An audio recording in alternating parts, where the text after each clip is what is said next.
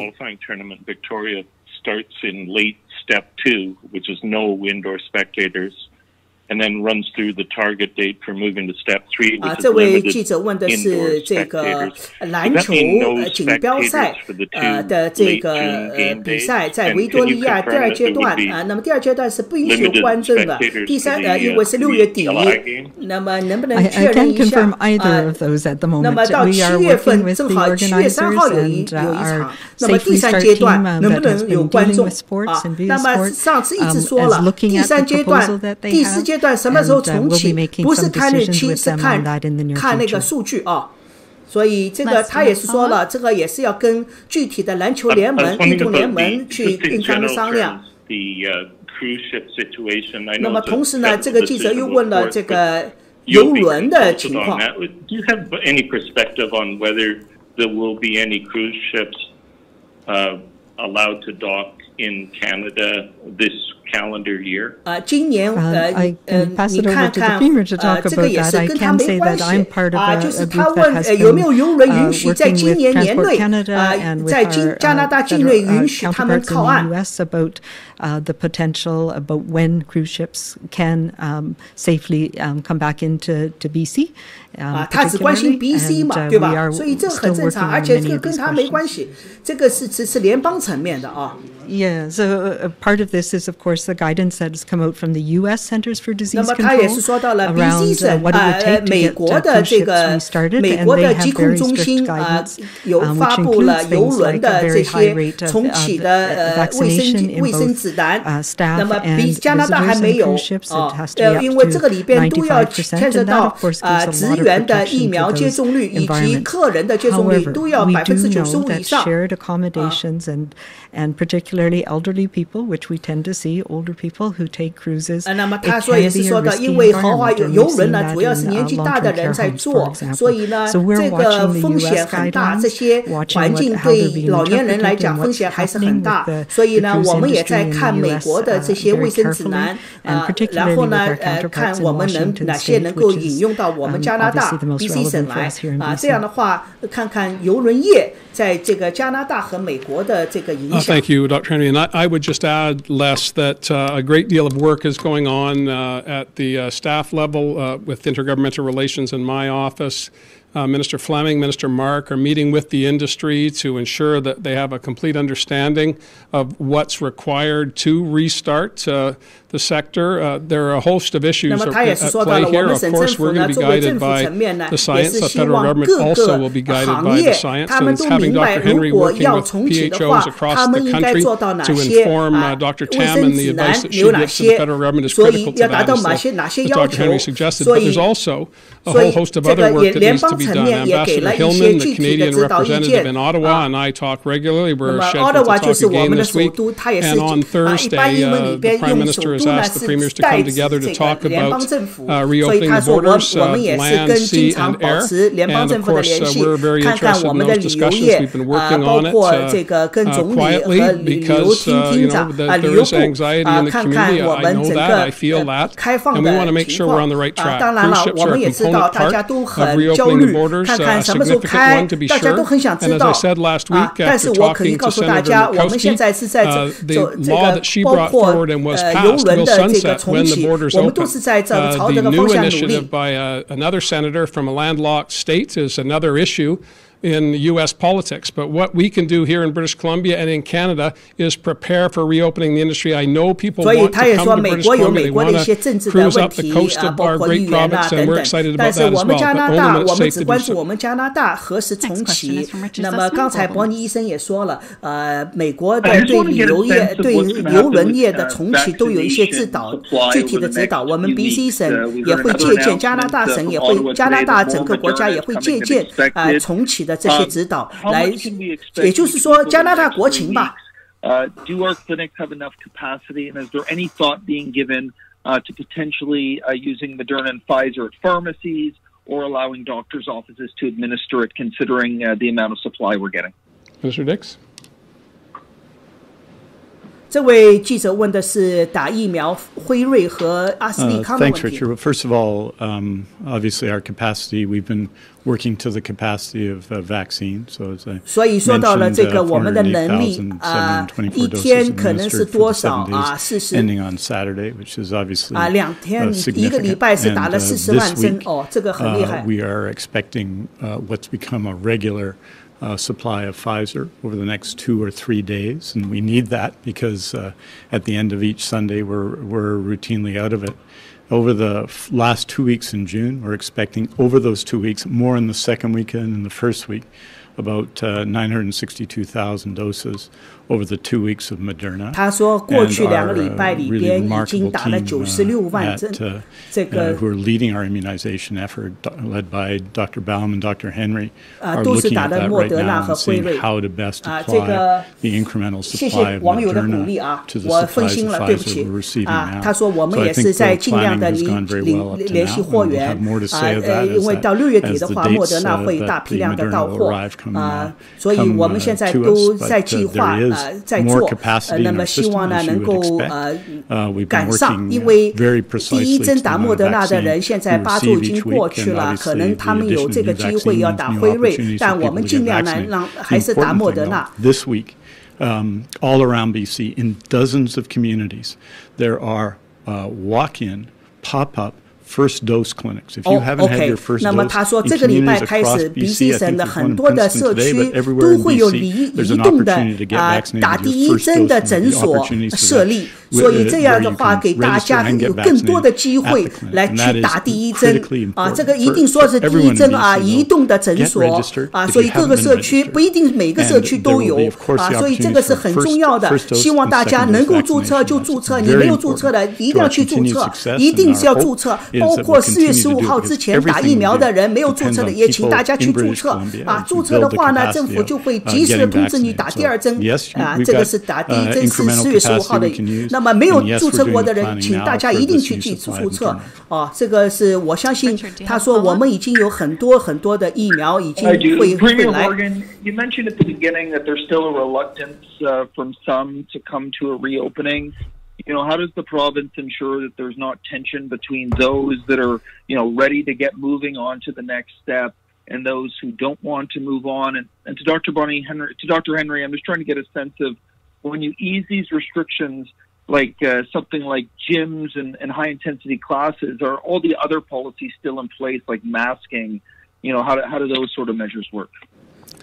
Well, broadly speaking, how do we deal with anxiety in the community is something I think most of us have been listening to for quite a number of months. We need to be kind, we need to be calm, and we need to ensure that we keep ourselves and those around us safe. Those 3 directives have served us all very, very well, and that will help us as we move through Step 2 into Step 3 later in the summer. The vast majority of British Columbians are anxious to put COVID-19 behind us, but we've learned a lot over the past 16 months, and one thing that stands out front and center is we cannot predict what this virus will do. We can behave in a way that will reduce transmission and keep people safe, and that's following the orders through Step 2 and respecting that not everyone is at the same pace. Not everybody wants to get back to filled arena to watch the Canucks or to go to a massive concert, but a lot of people do, and I think people will vote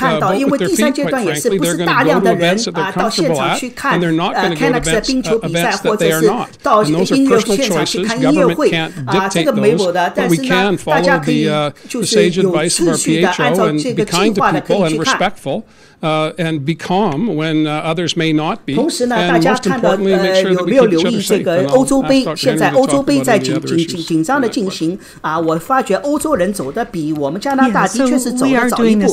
当然，疫苗率、接种率，我们加拿大 BC 省走的是最前的。The ones that we've had in place and we've modified over time. 那么他也是说到了，只要各个行业、各个这个，比如说场所的卫生到位了，我们一个一个过到了。我们就会批，到了我们就批the numbers are 50, but that 一定要说有组织的这些活动不是没有持续的。那么现在是50个人室外是50个人但是这个室外50个人是指个人组织的，比如说你婚礼葬礼但是他说 organized events 就有组织的，你只要有这个详细的卫生计划，我相信50个人以上是可以的他说只能是慢慢的重启同时他也是说到了每一个措施都是2个星期的观察期，就比如说今天说了这个开放，那2个礼拜以后看这个2个礼拜里面数字有没有上升，如果上升了我们还要往回观就是这样。那么同时呢主要是考虑到老年人，所以现在呢现在第2阶段主要是室外50个人，这个是最大的一个同时呢省内旅游的禁令取消了，大家可以在省内走来走去了那么同时呢孩子们的体育比赛家长可以在旁边看了所以也是希望能够顺利的往前走。 Hi there. Just wondering if you have updated numbers with regards to vaccinations. I want to ask you a bit more about second doses. 这位记者问的还是第2针的问题。第2针我们叫加强针 booster。And now we've got people who say they are 9 weeks out, still don't have an invitation. So is it roughly going by age group? Are people getting invitations based on what their first dose was? The date, just wondering if you can shed a bit more light on that. And 这个记者问的是好问题，因为这个里边的确是有些让人家困惑的地方。你是第2针是按照时间来邀请注册邀请预约，还是按照年龄来？的确是，我觉得应该是混合的，因为有些人，比如说他第1针他不是按照年龄来打了，但是他8周到了，他会不会被邀请来预约？那么他说我们其实是从2针的时间从8周到16周之间我看来他不是按照间隔时间还是按照年龄来，其实还是按照年龄来。 the longest from receiving their second dose. So that does mean that for some people where the goal is to get invites out to people by week 7 in particular or week 8 so that you can get booked within the next week to 2 weeks. So for most people right now it's around week 10. 第7周了，你已经打了第7周了，他才邀请你预约。但是上次已经说了，预约的话也要2-3周，所以其实也是10周了第8周10周了。所以现在呢，现在是3月份第1针的人优先让他们打，的确是，就是我邀请你来预约，同时这个预约不是你今天预约就明天打了，也有2-3个星期的等待。那么同时呢，他说这个礼拜的周末呢开始呢会有大量的莫德纳会到可以部署到各个诊所施打点所以呢现在呢第6周和打第1针6周和7周的人呢就慢慢会受到邀請去打这个那么他们真正打的时候呢已經是第8周第9周和第10周了 It seems like the focus is on really having them being seated indoor gatherings, but when you have things like banquet halls or restaurants that have up to 50 people, how do you ensure that people remain seated? Is it again on the establishment? 他说你餐厅啊都是说是6个人，现在可能到10个人，但是你位置都限定好，但是酒精一喝这个你怎么确保他们这个距离能够保证？的确是。So music is starting, but dancing we're going to wait just a little bit longer for the dancing and singing. But yes, it is those COVID safety plans. So up to 50 people, but with the same restrictions that we've had in place before. And we were able to do this quite successfully last summer, so I know businesses know how to do this. 我也知道，他说去年以来到现在，餐厅业主都知道如何去做了，他们都有经验了。All of those things are still in place now. 所以必须大家各就各位，不能走来走去。每一桌6个人还不能变。Our environmental health officers and WorkSafe BC 我们呢还有一些环境官员以及WorkSafe BC 的官员都会不断的在看。So those are important considerations. This is 2 weeks. This is to get us back into how do we do this safely? How do we build confidence in going back out and being with people in indoor spaces like we have now? So it's not. It's going to be a transition. This is the next step. 所以这个第3阶段再看能够开。那么我也希望能够7月份的话能够开放更多的禁令变成第3阶段。其实这个问题啊，跟我们还是不一样啊。我们汉族，包括东南亚的人都不喜欢唱歌跳舞的，但我看到印度人呢、希腊人呢，喝到高兴的时候，的确，特别是地中海地区的人真的是会唱歌啊、跳舞啊。所以如果给他们限令的话，真的是很难。那么，所以伯尼医生也说了，到了。我也希望到了7月份能够顺利的展开第3阶段。那么第3阶段呢，就大家可以唱歌、跳舞啊。现在不允许，现在餐厅里有点音乐不允许唱歌，不允许跳舞。The trade opportunities for BC. Certainly, we have additional opportunities now with recent agreements we've signed with the UK and also, obviously, with the European Union.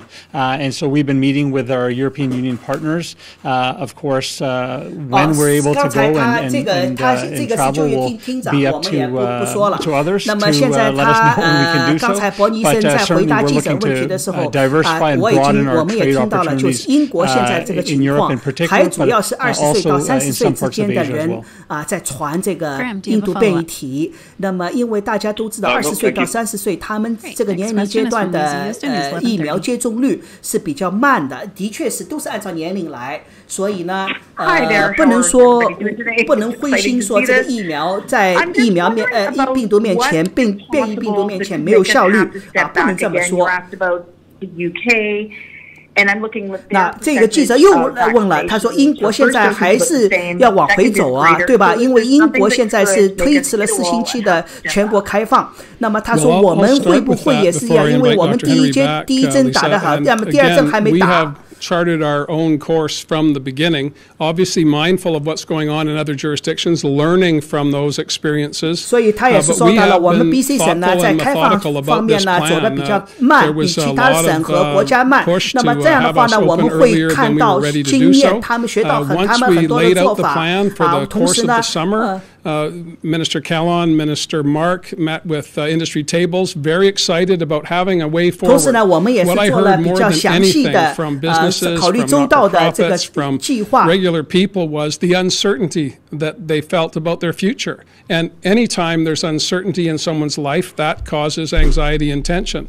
Having a path forward, having a step-by-step process to safely get back to where we all want to be was widely regarded as the best way forward. And we're going to continue to take our own counsel, but of course be guided by the things that we see in other jurisdictions. One of the issues that we talked about today was we want to make sure that non-essential travel from other provinces, for example, remains in place, and we're going to continue to monitor that with my colleagues across the country, as will Dr. Henry with public health officers in those jurisdictions. But I'm confident that we're on the right track, provided we follow the advice and the guidance.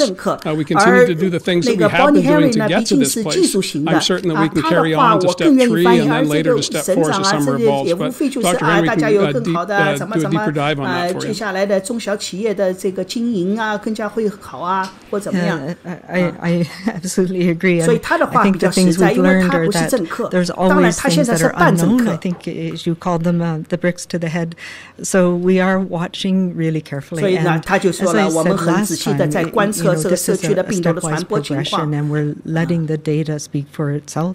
同时呢，我们让数据说话看看这个我们到底这个开放的步伐往前走还是往回走，还是等待。145,000 people in British Columbia who've had COVID-19. 我们目前为止已经10几万人了，14万5千多个人已经阳性了，都获得了。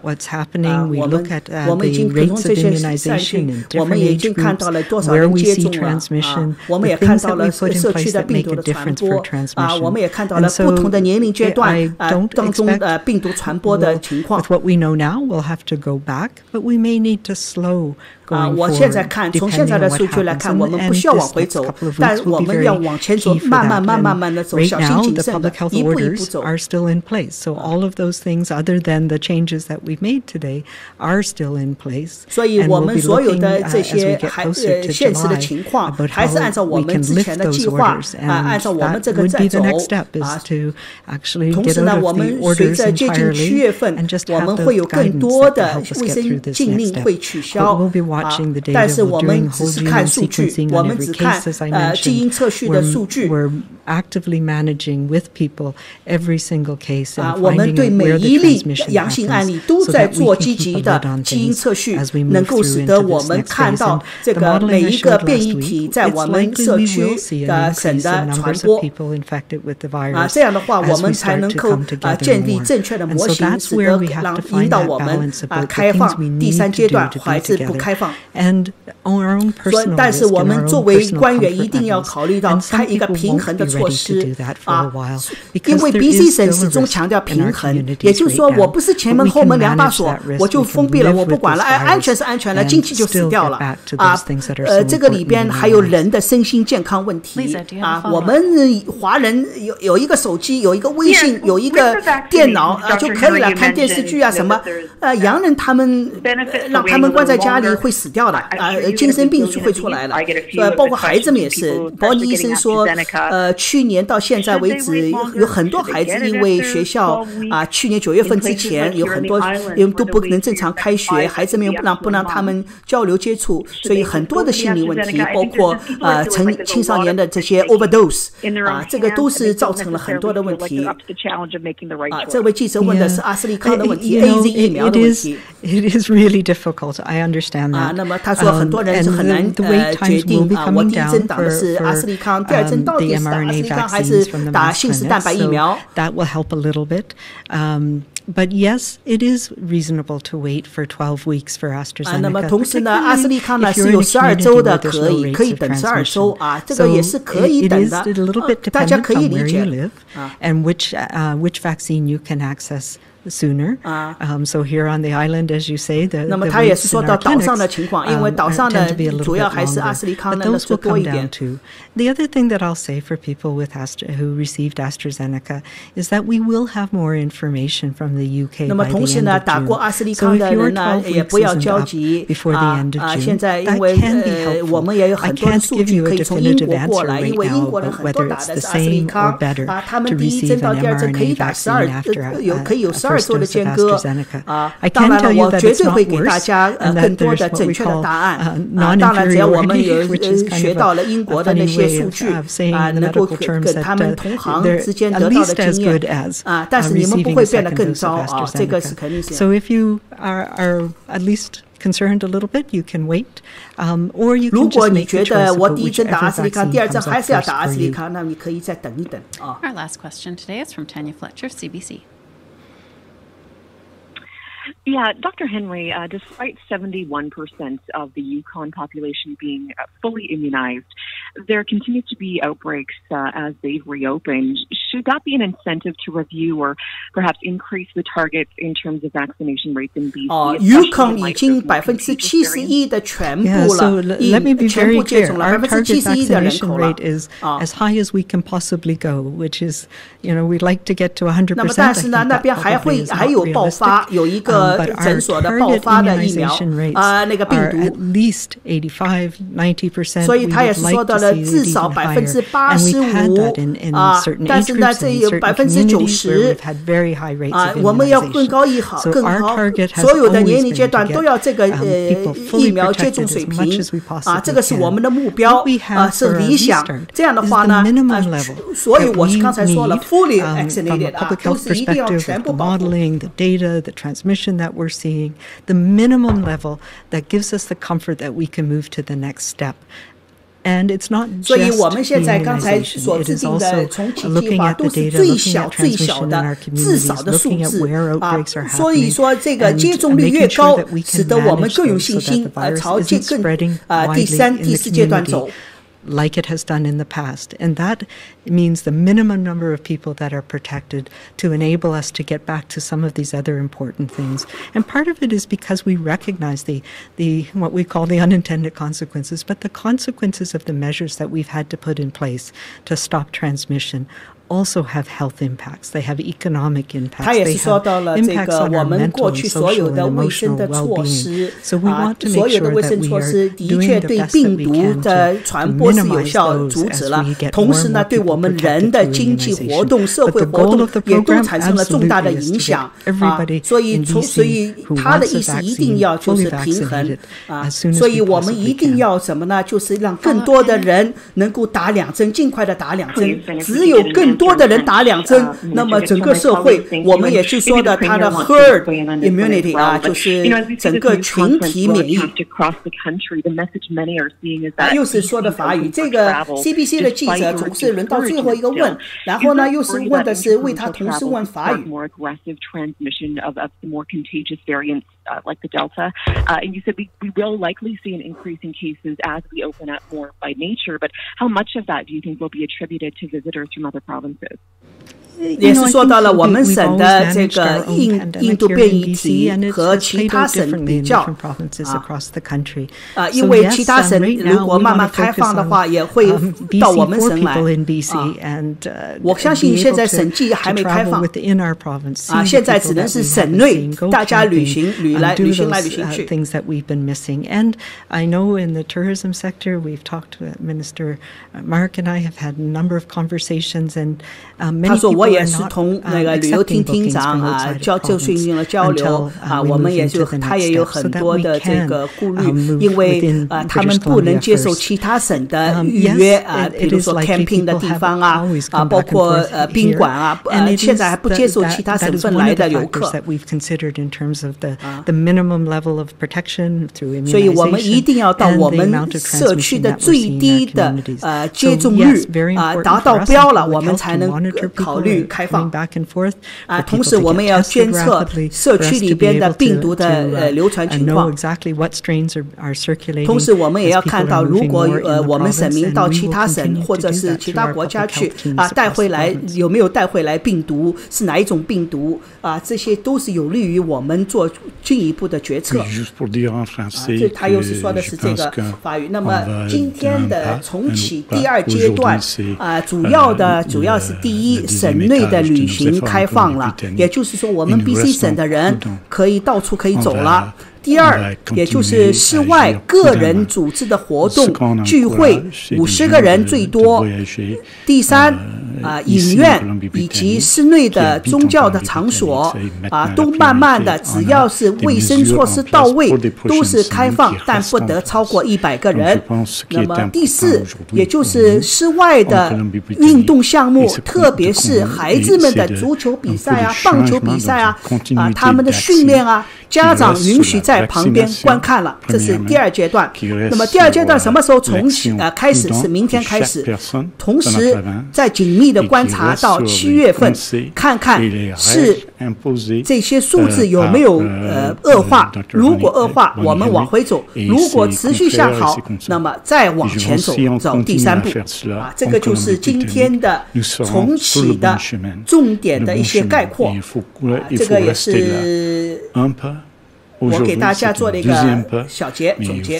那么各位网友大家在评论区里边有那么多的大拇指，那么多鼓掌，也谢谢你们对我的支持我也只是借这个机会能够把省政府正确的信息带给大家因为看到了微信里边太多的自媒体或者博眼球，或者怀有各种各样的目的这种错误的信息一直在发使得我们的华裔社区一次的被割裂，与主流社会被割裂。所以这个是我看到比较焦虑的，特别是上个礼拜看到微信里边说有一个省承认了什么某某国家的疫苗 going to be good for the British Columbian. And so that's the course I'm following, and I encourage others, as the doctor suggested, these are personal decisions. You make your decisions based on the best information you have, and I have a front row seat to the best advice in the province, and the advice I've been given is the best shot I can get is the first shot that's offered to me. So I offer that to those who are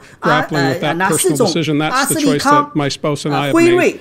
With respect to how the rest of Canada should view what's happening here in British Columbia, I would, again, looking across the country, we've seen a decline in case counts across the piece.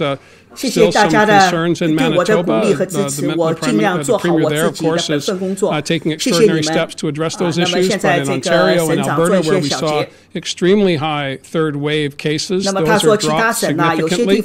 And I think as the summer unfolds, we'll be in a better place as vaccinations pick up in those jurisdictions. Our advice to other Canadians is we're going to welcome you down the road, but not today. If you don't have business in British Columbia, it's our preference that you stay where you are, and we will invite you back at the appropriate time when all British Columbians are prepared to welcome you. We have anxiety. We've talked about that. People know it. They feel it. You have friends and family members and loved ones who are talking to you from across the country about how happy they are with the success we've had in British Columbia, and they don't want to put that at risk any more than we do. So my advice to non-British Columbians, if you don't have business here that's essential to your well-being, then please stay where you are until we get to stage 3 and we can have a fuller discussion about that.